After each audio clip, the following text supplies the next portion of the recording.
आदाब और नमस्कार। आप देख रहे हैं बेंगलुरु अखबार। कर्नाटका जनरल असेंबली इलेक्शंस के लिए सिर्फ 2 दिन बच गए हैं। आज हम 7th की रात में इंटरव्यू कर रहे हैं। कल यही थे, परसों 9th हो जाएगा। तो 10 तारीख के दिन कर्नाटका के 6 करोड़ 50 लाख लोग अपनी एक सरकार को चुनेंगे, या बीजेपी को वापस लेके आएंगे, या चेंज इन बिलीव इन जो कह रहे हैं कांग्रेस लेके आएंगे, या जो डार्क हॉर्स एचडी कुमारस्वामी है जनता दल सेक्युलर, जो मिशन 123 के नाम पर पूरा कर्नाटका पर एचडी कुमारस्वामी वो जेडीएस को लेके आएंगे। ये 13 तारीख को पता चल जाएगा। आज सर्वज्ञनगर कॉन्स्टिट्यूएंसी में आज हम बहुत ही खास इंटरव्यू कर रहे हैं यहां के जनता दल सेक्युलर के कैंडिडेट मोहम्मद मुस्तफा। इनसे आज हम बात करने वाले हैं सर्वज्ञनगर के बारे में कि अगर यहां के लोग मुस्तफा को सेलेक्ट करते हैं तो अगले 5 साल में ये उन लोगों के लिए क्या कर सकते हैं। इन तमाम चीजों के बारे में बात करें। इससे पहले एक छोटा सा इंट्रोडक्शन इनका मैं ये देना चाहता हूं। अगर आपको याद होगा तो 1 साल पहले के कोलार शहर में वहां पे एक न्यूज हुई थी जो पूरे नेशनल हेडलाइंस बन गई थी। वहां पे एक सर्कल में वहां पे क्लॉक टावर है, उस क्लॉक टावर का एक इतिहास है। उसको लेकर कुछ फिरका परस्त ताकतों ने भगवा रंग के झंडे लगाने की कोशिश की थी। तो मोहम्मद मुस्तफा यही इंसान है जिसने वहां पर इस देश की भक्ति को वहां पर दिखाया था, पेट्रियाटिज्म को दिखाया था, और इंडिया के नेशनल फ्लैग को वहां पर होइस्ट करके वहां पे अमन को कायम किया था। आज हमारे साथ बात करने के लिए खुद मुस्तफा भाई मौजूद हैं। मुस्तफा भाई, दोबारा से स्वागत है आपका बेंगलुरु अखबार चैनल में। इतने दिन का कैंपेन आपका कैसे चला? बिस्मिल्लाहिर्रहमानिर्रहीम। ಎಲ್ಲ ಕನ್ನಡ ನಾಡಿರ ಎಲ್ಲರಿಗೂ ನನ್ನ ನಮಸ್ಕಾರಗಳು। अल्हम्दुलिल्लाह, अल्लाह का फजलो करम रहा, अल्लाह का बेहद शुक्र रहा, अल्लाह का फजलो करम रहा, और तमाम सर्वज्ञनगर के कॉन्स्टिट्यूंसी के 3,60,000 जो यहाँ के वोटर हजरात हैं, इनका भी मेरे ऊपर फजलो करम रहा और इनकी भी तायद रही।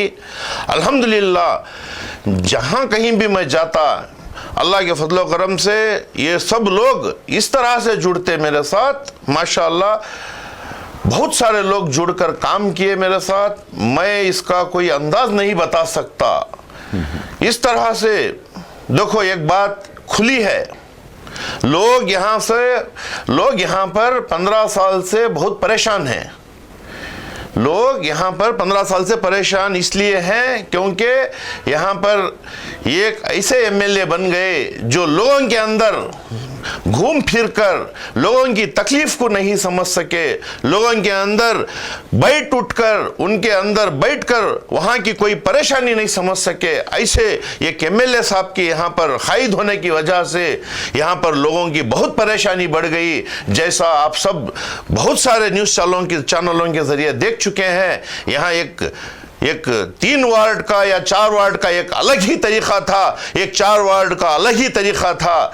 एक 4 वार्ड में बहुत सारे इंप्रूवमेंट्स थे, 4 वार्ड को बहुत सारा नजरअंदाज किया गया। जिस वार्ड से इन लोगों को, इन एमएलए साहब को, जिन 4 वार्डों से बहुत सारी तादाद में इनको बहुत वोट मिले थे, यहाँ से इनको एक क़ुव्वत मिली थी, यहाँ पर बहुत सारा नजरअंदाज किया गया था। यहाँ पर बिल्कुल आज आप सब देख चुके हैं और देख रहे हैं, कुछ भी इंप्रूवमेंट्स ही नहीं है यहाँ पर। सर, आप केजे जाट साहब के बारे में बात कर रहे हैं। 15 साल के वो सिर्फ एमएलए नहीं रहे, इस कर्नाटका स्टेट के होम मिनिस्टर भी रहे हैं, अर्बन डेवलपमेंट मिनिस्टर रहे हैं। 75 ईयर्स में उनका 50 साल का तजुर्बा है। उनका मैंने एक न्यूज देखा था जिसमें उन्होंने कहा कि इतना मैंने डेवलप यहां पर किया सर्वज्ञनगर में कि मैंने एक वेबसाइट बना दी है KJORG के नाम से, अब जाकर सब उस कुछ में देख सकते हैं। और आप कह रहे हैं कि उन्होंने कुछ भी नहीं किया। अभी आप बोल रहे हैं वेबसाइट की बात, मैं बहुत दूर नहीं लेके जाता आपको, सिर्फ 100 मीटर्स में चलेंगे, ये देखेंगे जो यहाँ के कर्नाटक के अमीर शरीयत, जो पूरे कर्नाटक के एक जिम्मेदार शख्सियत हैं और बड़े शख्सियत हैं, वो बैठने की जगह उनके आगे जो है रास्ता, वो रास्ते को देखिए आप, यहाँ के हालात को देखिए।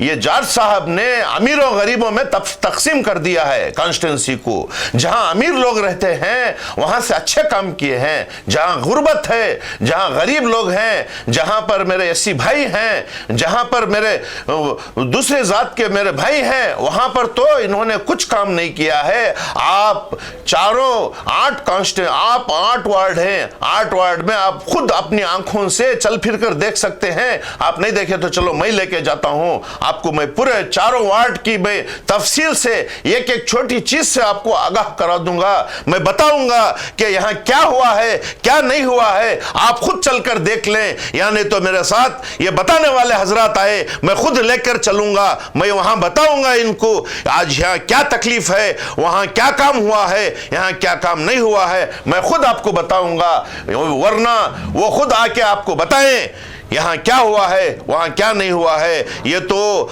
अब मैं तो बहुत सारा देख चुका हूं, ये तो बिल्कुल गुर्बत का गड़ा है। ये जो 4 वार्ड है, स्पेशली केजी हंडली है, स्पेशली गोइनपुर है, स्पेशली नागवारा है, लिंगराजपुरम है, काफी एरिया एचबीआर का है। ये तो गुर्बत का गड़ा है। आज भी यहां पर पानी की परेशानी वही की वही है, आज भी यहां पर रास्ते की परेशानी वही की वही है, सैनिटरी लाइन का वही प्रॉब्लम है। जो कुछ भी काम किया है उधर के कारपोरेटर ने किया है थोड़ा बहुत गोइनपुर के अंदर, वरना वो भी नहीं हो सकता था। बस मैं आपको, आप आइए मैं बताऊंगा। ये वेबसाइट की बात नहीं है, वेबसाइट में कैसा भी कर सकते हैं, क्योंकि वेबसाइट जो है उन्हीं की तैयार करदा वेबसाइट रहेगी और उन्हीं का कैमरामैन उसमें अपलोड करता रहेगा। आप आइए। ओके, अभी आप बताए वेबसाइट वाली बात। वेबसाइट में जो भी काम किया है वो सीएसआर की उसके उनके एक्टिविटीज में काम किया है उन्होंने। गवर्नमेंट से फंड्स लेके आके हम जो यहाँ के सर्वज्ञ नगर के जो 3,60,000 जो वोटर हजरात इनको वोट देकर जिताए हैं, वो सीएसआर की बात नहीं है, वो तो गवर्नमेंट फंड्स की बात कर रहा हूं मैं। गवर्नमेंट से जितने स्कीम्स है, जितना पैसा आता है, क्योंकि वो अर्बन डेवलपमेंट मिनिस्ट्री भी रहे हैं, यहाँ पर होम मिनिस्टर भी रहे हैं। ये एक मिनिस्टर होने की वजह से भी आज तक हमारे जो कॉन्स्टिट्यूंसी में 5 रेलवे गेट हैं, 5 रेलवे गेटों की आज भी यही हालत है। क्योंकि आज भी अगर कोई एक इमरजेंसी पेशेंट या कोई डिलीवरी का मामला हो या कोई हार्ट अटैक का मामला हो, इनको पहुंचते पहुंचते तो ऊपर पहुंच जाएगा वो। ये तो एक तरफ हो गया। दूसरी तरफ अभी आप बोल रहे हैं वेबसाइट वाली बात, इसमें आप देखिए कई सारे स्कूल्स, मैं पिछले भी जाके बहुत सारे स्कूलों पर विजिट भी किया हूं मैं। आज स्कूल्स की, गवर्नमेंट स्कूल्स की इतनी खस्ता हालत है, कहीं छत गिर रही है, कहीं ऊपर से कोई गिर रहा है, कहीं शीट है, कहीं कोई सहूलत नहीं है, कहीं किराए में है। ये सब काम करना है उनको, ये कुछ नहीं किया है इन्होंने। जो काम यहाँ जरूरी है वो काम नहीं किया है इन्होंने। सर आपको मैं रोक रहा हूँ, हमने सर्वज्ञ नगर में कई सारे डॉक्यूमेंट्रीज में सबसे बड़ा मसला हमने यह देखा है, यहाँ के नौजवानों में ड्रग्स के मसले को देखा, और लॉ एंड ऑर्डर का उतना हमें लगता नहीं इफेक्टिवली इंप्लीमेंट करे, क्योंकि ड्रग्स का बढ़ते ही जा रहा है। क्या नजरिया आपका इस बारे में? ड्रग्स, देखो साहब, ड्रग्स क्या है, ये हमारी बड़ी गलती है। ड्रग्स क्यों आया वो हमारी सबसे बड़ी गलती।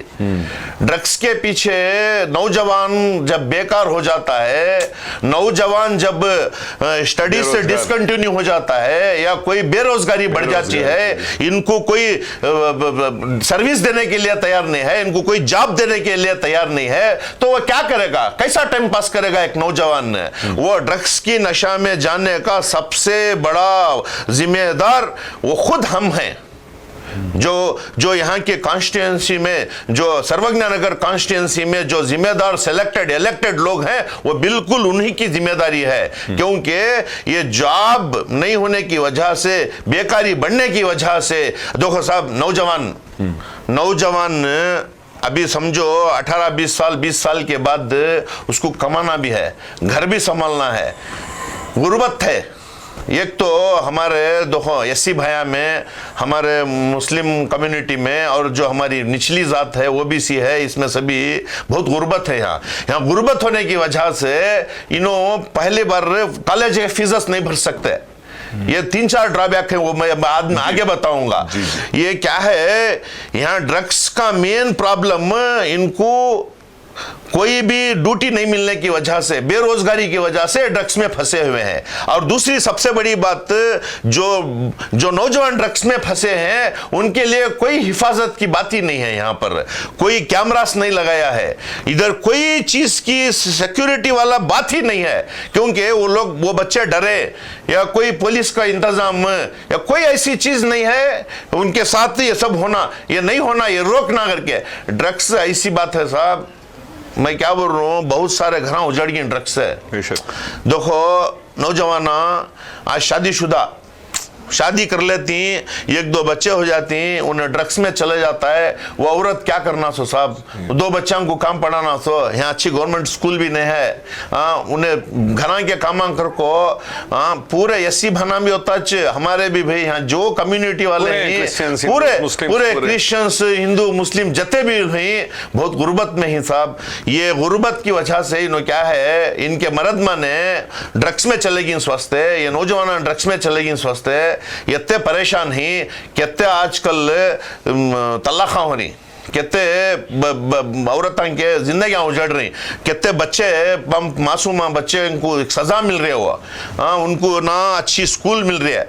यहाँ बहुत परेशानियां हैं साहब। ये परेशानियां का हल देखो, यहाँ बहुत बड़े परेशानियां हैं। ये परेशानियां का हल जानना रहा तो लोगा में रहना साहब, आदमिया में रहना। हमें यहाँ एक एमएलए जीत को 5 साल क्यों जिताती एमएलए को? 5 साल डॉक्टर बाबा साहेब अम्बेडकर हमना 5 साल का एक इलेक्शन क्यों करी उन्होंने, एक कानून क्यों बनाए? ये 5 साल चुनने में क्या है, देखो साहब 5 साल एक आदमी को इख्तियार दिए बाद कम से कम हर 2 महीने या 3 महीने में एक बार आना उन्होंने जी, हर 2 महीने या 3 महीने में कॉन्स्टिट्यूंसी में या वार्ड वाइज आना साहब। वो वार्ड वाइज नहीं करे तो ये सब परेशानियां बढ़ते सो। उन्होंने आपको अगर लोगों के बीच में बैठे, लोगों के बीच में परेशानियां सुने तो उनको अच्छा पता हो जाता है क्या हो रहा है, क्या नहीं हो रहा है, इसे हमें कैसा रोकना, क्या रोकना। अगर को यहाँ आने देते नहीं साहब।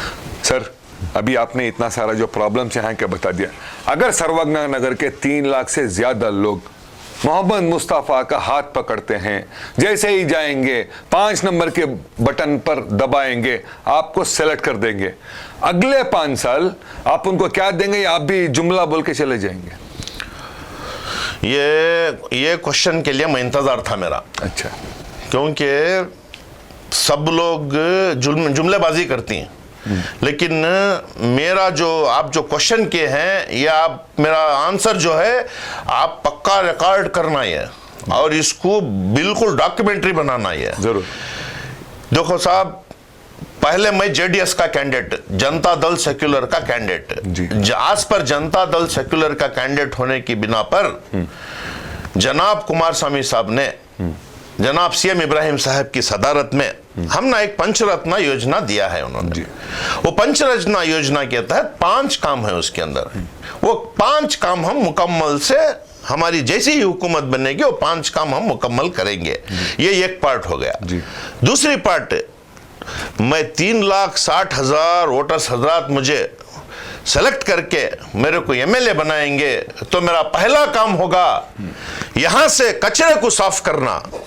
जो 15 साल से जार साहब ने यहाँ एक अजीब सा एक मौसम बना दिया है, अजीब सा एक मकाम बना दिया है, इसको पहले साफ करना है। मैं एक सिस्टमेटिक काम करूंगा। ये सिस्टमेटिक काम ऐसा रहेगा, यहां पर रिटायर्ड आईएएस ऑफिसर बहुत सारे लोग हैं, हर कौम के, क्रिश्चियन भाई भी हैं, एससी भाई भी हैं, मुस्लिम भाई भी हैं, हर कौम के हिंदू भाई भी हैं।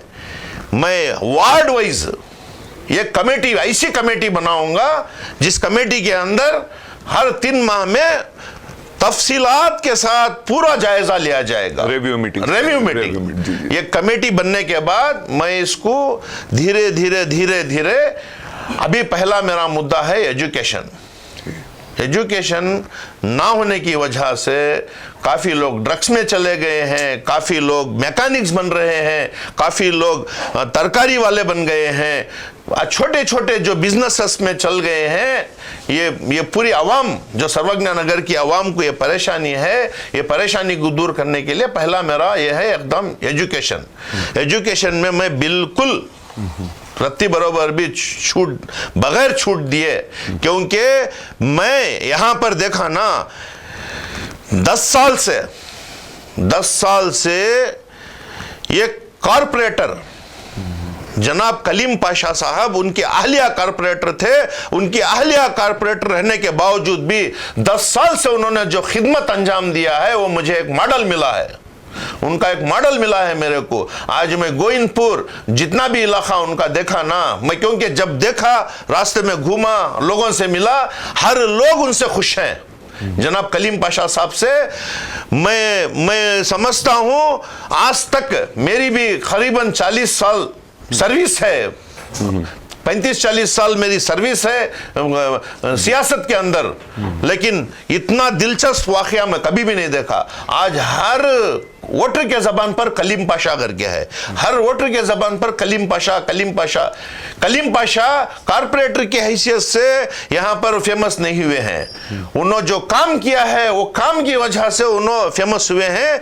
जो कॉरपोरेटर होने के बावजूद उन्होंने रात के 2 बजे भी नहीं देखा है, जो भी काम आया है वो काम बिल्कुल अपने अंदाज से यहां ठहर कर काम किया है। वो एक मेरे को एक मॉडल मिला है, एजुकेशन लाइन मॉडल मिला है। जी, जी। अच्छा, एजुकेशन लाइन जो है, मैं एजुकेशन लाइन का देखो साहब, अब यहाँ अच्छी कॉलेज नहीं है, बिल्कुल नहीं है।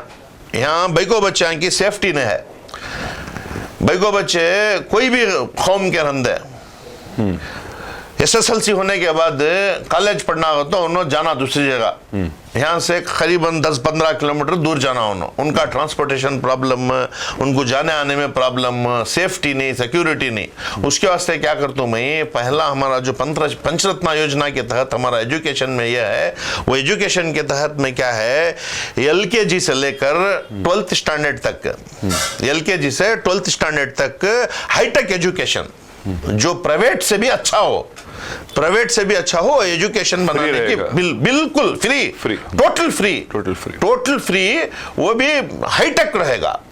बेशक आपको कोई चीज की कमी नहीं रहेगी, उस हिसाब से एजुकेशन पे मैं उसके ऊपर सब हेल्थ तो मैं हमना मुझे एक बार हंसी भी आती है, एक बार रोता हूँ सब, मैं बहुत तकलीफ होती मुझे हेल्थ के बारे में पूछे तो। हेल्थ हमारे देखो, एक तो अच्छी कोई हॉस्पिटल नहीं है यहाँ, जो हमारे सर्वज्ञ नगर कॉन्स्टिट्यूंसी में कोई हॉस्पिटल नहीं है साहब, इतनी परेशानी है। छोटी मोटी बीमारी आगा तो भी 10 से 15 हजार रुपये खर्चा आता है आज प्राइवेट हॉस्पिटल को गए तो। एक ऑटो ड्राइवर, एक कुली करने वाला, एक काम करने वाला, एक लेबर, एक छोटा मैकेनिक, एक चिकन के दुकान वाला, एक टमाटर बेचने वाला, एक फ्रूट वाला कहां से कर सकता साहब उन्हें। उसके वास्ते मैं पहला काम एजुकेशन, दूसरा काम हेल्थ में बिल्कुल हाईटेक हॉस्पिटल बनाने की पूरी कोशिश करता हूं मैं।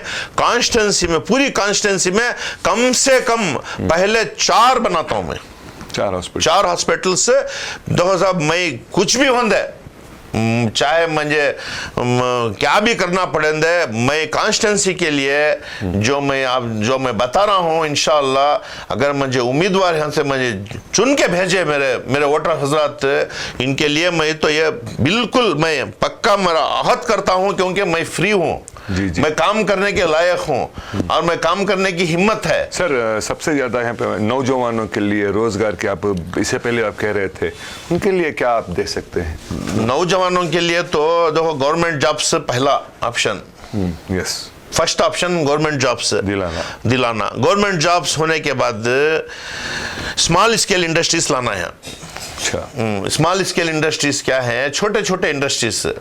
ये छोटे छोटे इंडस्ट्रीज में इनको लोना दिला को अगर इनको छोटे छोटे इंडस्ट्रीज में लगाए तो ये खुद ब खुद जॉब में लग जाती है। इनके जरिए से छोटी इंडस्ट्री बनाए, समझो एक छोटी इंडस्ट्री में कम से कम 20 से 25 लोग इनो काम दे सकते हैं साहब।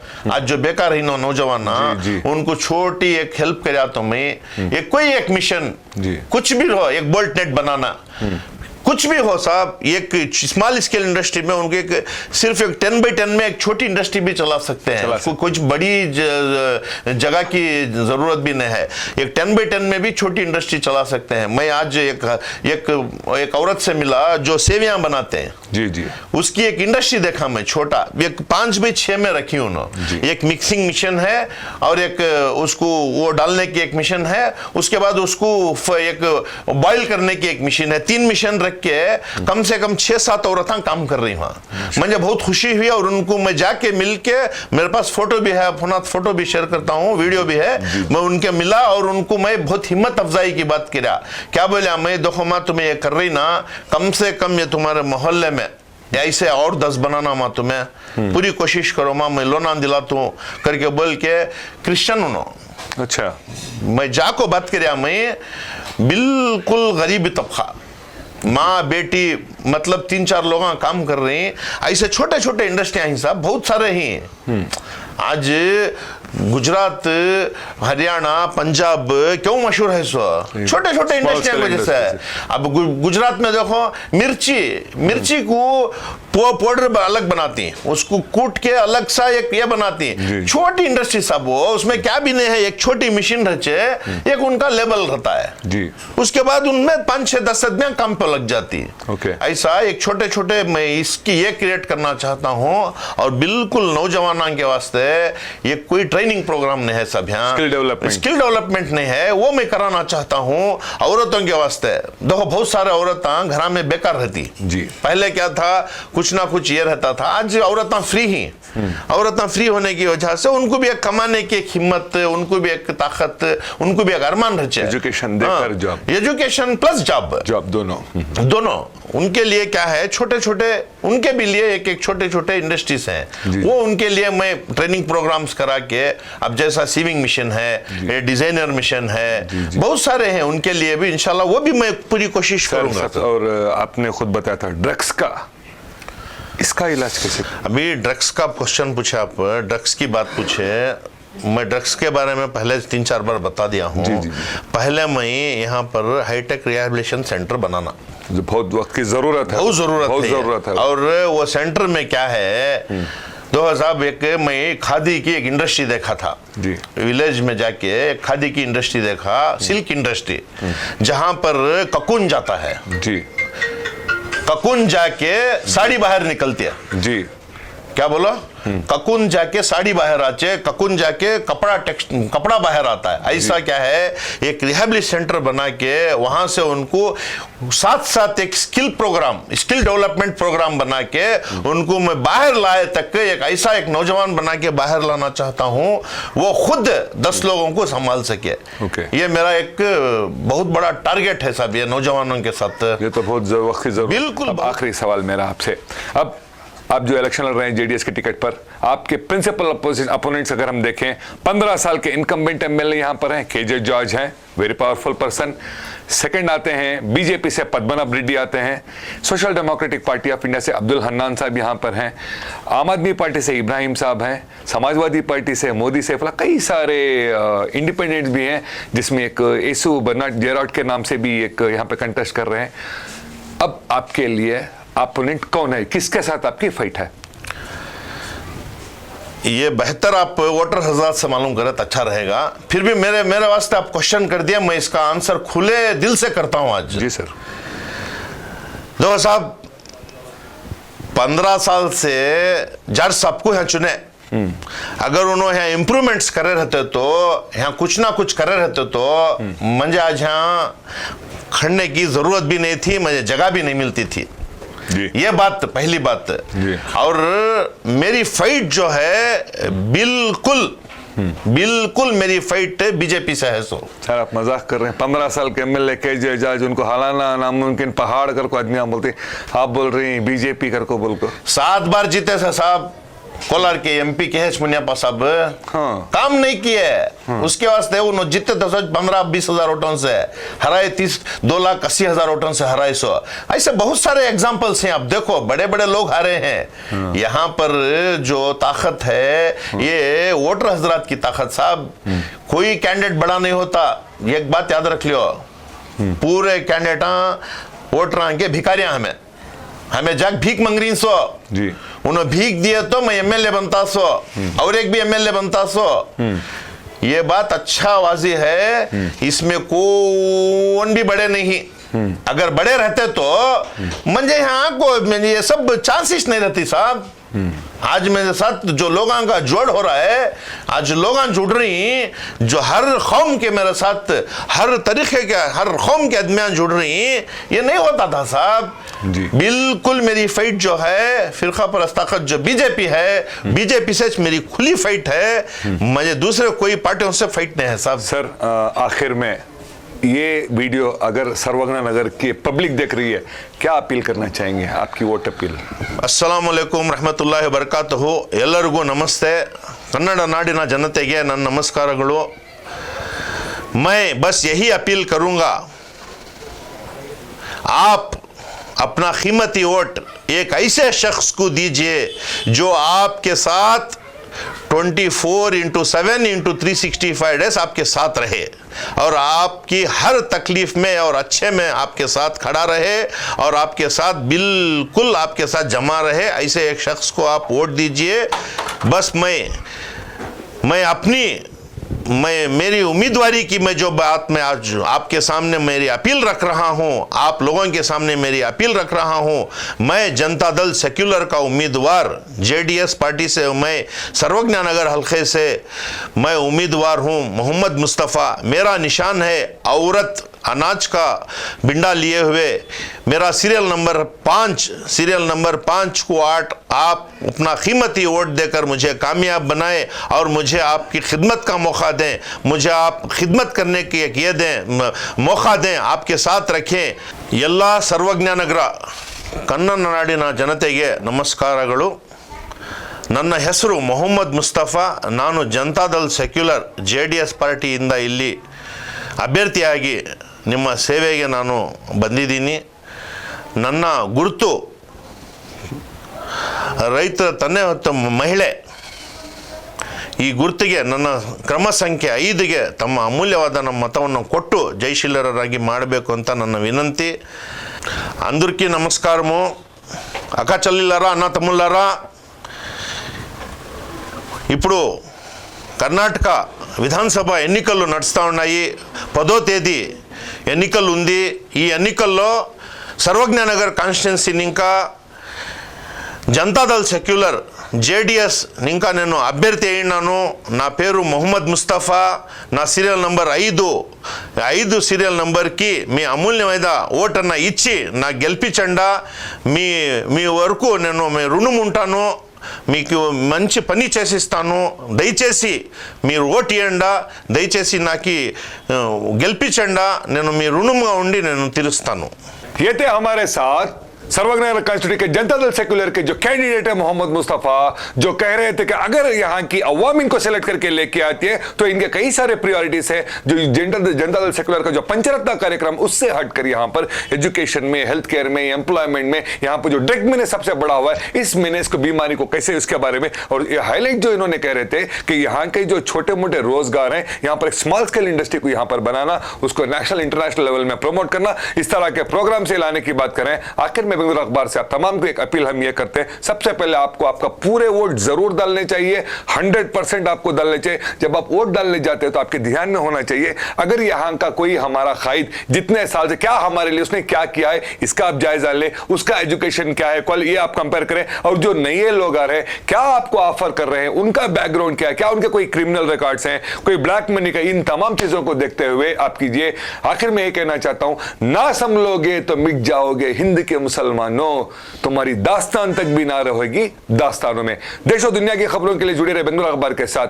मेरे साथी नरेंद्र के साथ मैं हूं अशफाक अहमद सिद्दीकी।